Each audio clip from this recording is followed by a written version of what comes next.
mwami w'Uburundi turinjira ibiki unaho ni bande binjiye dutewe n'abantu bwo kubagwera tugira iki mu minsi iheze twarabiye hamwe ingorane umwami Mwezi Gisabo yagize kuva akiri muto kuva kandi amaze gushikira ubutegetsi. Zimwe muri izo ngorane harimwo umuzo w'Abadagi. None vyo bavyagenze gute kugira ngo abanyamahanga bavogere Burundi?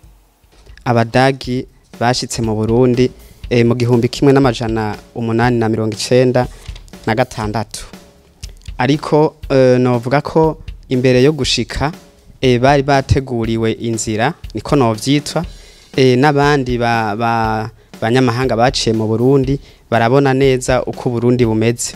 Abo rero bagenda batanga amarapo bakerekana mu Burundi ukuntu hameze. Ariko naho biruko Abarundi baragerageje kwigwanako. None boba babigenjeje gute?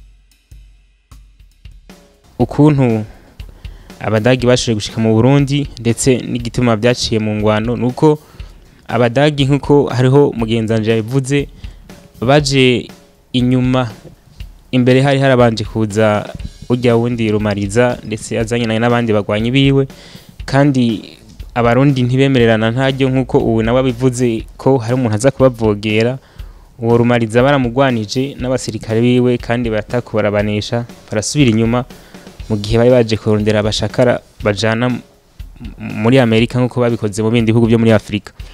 Hama mu nyuma yaho rero niho haje Abadagi nabo nkuko bamye bagerageza gukingira igihugu no kukigwanira ndetse no kucitangira nubundi nabone babigenjeje nkuko baragerageje barakoresha ingufu zose bashoboye nubwo bitabashobokiye ko bashobora gutsinda urwo rugamba nkuko bari babigize kuri rumariza. Abarundi nkuko twabivuze nabantu bamye bafise ishaka cyo kwerekana yuko ubwami bwabo butitaha no mu Kirundi baravuga ati berekane ko bafise uharamutswa udapfa kuhavogera. Rero bari bafise urukundo rw'igihugu n'umwami wabo umwami cyari kimenyetso gikomeye cyane cerekana yuko Abarundi bari hamwe bakwiye kugwanira igihugu cyabo no kugwanira umwami wabo. Iki rero ni ikintu gikomeye cyane kuko iyo umwami baba batamwemera ntibari kugwanira igihugu kuko mu vy'ukuri naho bagwanira Burundi mu mitwe yabo baba bazi ko bariko baranagwanira umwami.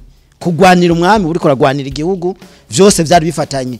Uku rero kuguma biyumvamwo umwami naho nzi ko hari harabaye bamwe mu bari baragomvye kugarariza umwami twibutse nka twarereye twibutse n'igihe ndivyariye bamwigizije hirya atakibaye umurezi. Ivyo ntivyabujije ko Abarundi baguma biyumvamwo umwami. Kwiyumvamwo umwami rero navyo vyavuga kwiyumvamwo igihugu cabo. Hanyuma kandi nkuko bamwe mu gwaruka babivuze hariho ico mu Gifaransa novuga experience. Ivyo bari bamaze gushikako mu zindi ntambara za hafi zaba izo kugwanya abanyamahanga canke muri izo nyene z'abashaka kugarariza umwami.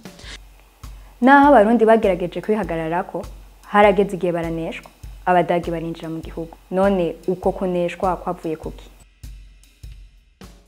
Ico nimvira cyane ni kintu novuga mu Gifaransa nka instabilité politique. Intwaro ya Mwezi Gisabo yari yahuye n'ibintu byinshi uko babidondaguye n'imyaka indwi yo kugwana nabo yari novuga yuko intwaro yiwe yari imaze kuhura n'ibibazo byinshi ku buryo itari gikomeye cyane. Rero bacaronka occasion ivuye kuri ibyo bavuze benshi bya maconco bakirima n'ibindi.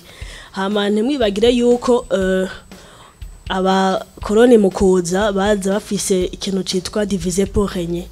Bisigura yuko bategerezwa gushika ahantu baza bagatandukanya abose rimwe bacanishamwo abantu kugira bashobore kuronka ubwo butwari. Bari bafise inguvu ku buryo vyaboneka yuko naho Abarundi bariko baritanga mu kugwanira igihugu cabo Abadagi bari bafise ibigwanisho birengeye. Bakaba rero bari bafise nico bashobora kuza baratanga bahendahendesha abashobora kubashigikira. ico ni kimwe cyo mu bintu bikomeye bishobora gutuma abadagi bararonsa abashigikira. Ikindi kigira kabiri ni ya politike twavuga yo kuryanisha gucanishamwe abarundi, divide et impera, diviser pour régner. Irya rero politike nimbi kuko uriko uraryanisha abantu mu bisanzwe ntubu bakunda, wewe ubugomba kuronka umuntu agushigikira kugira ngo mubanze mukuremwo umwansi wa mbere mwitwa ko musangiye, hanyuma uwo mwansi avuyemwo uyo wundi yaragushigikiye aca asanga atanguvu agisigaranye nawe ucumukuramwo. Kandi n'abadagi niko babigize kuko mu nyuma maconjo na kirima baciye babica. Ikindi cya gatatu novuga nukutumvikana hagati y'abarundi na cyane cyane kubari begereye ibwami, canke tuvuge duti na cyane cyane mu bantu bakuru bari begereye umwami. Ico twomenya kandi nuko uko gutsindwa ku Burundi kwakurikiwe n'amasezerano y'Ikiganda. Ariko mu kurindira ko tuzoyagarukako, mwamwibaza ko Mwezi Gisabo yari gushobora kunesha Abadagi.